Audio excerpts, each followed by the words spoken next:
પૂર્વ વડાપ્રધાન રાજીવ ગાંધીની પુણ્યતિથિએ કોંગ્રેસ કાર્યાલયે પુષ્પાંજલિ કાર્યક્રમ યોજાયો હતો। પ્રદેશ અધ્યક્ષ શક્તિસિંહ ગોહિલ સહિતના નેતાઓએ રાજીવ ગાંધીની પ્રતિમાને પુષ્પાંજલિ અર્પણ કરી તો કોંગ્રેસ પ્રમુખ સહિત કોંગ્રેસના નેતાઓ હાજર રહી પુષ્પાંજલિ કરવામાં આવી।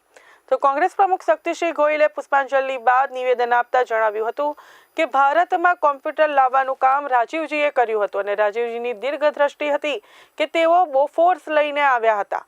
કારગિલ યુદ્ધ જીત્યા બાદ બોફોર્સ ગનના કારણે જીત્યા હોવાનું સેનાના ઉચ્ચ અધિકારીએ જણાવ્યું હતું।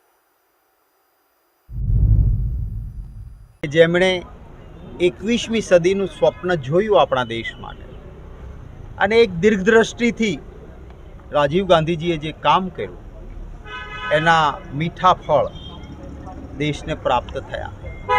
જ્યારે એમણે કોમ્પ્યુટરની વાત કરીને કોમ્પ્યુટર આ દેશમાં લાવ્યા ત્યારે કેટલાક લોકોએ એમનો વિરોધ કરેલો હતો કે કોમ્પ્યુટર આવવાથી દેશ બરબાદ થશે, પરંતુ એ એમની દીર્ઘદ્રષ્ટિ હતી કે કોમ્પ્યુટર આવ્યું હતું તો આજે બેંગ્લોરમાં કે અમદાવાદમાં બેઠેલો વ્યક્તિ એ ઓનલાઈન અમેરિકા, યુરોપ કે ઇંગ્લેન્ડનું કામ કરીને ડોલર કે પાઉન્ડમાં કમાઈ શકે છે।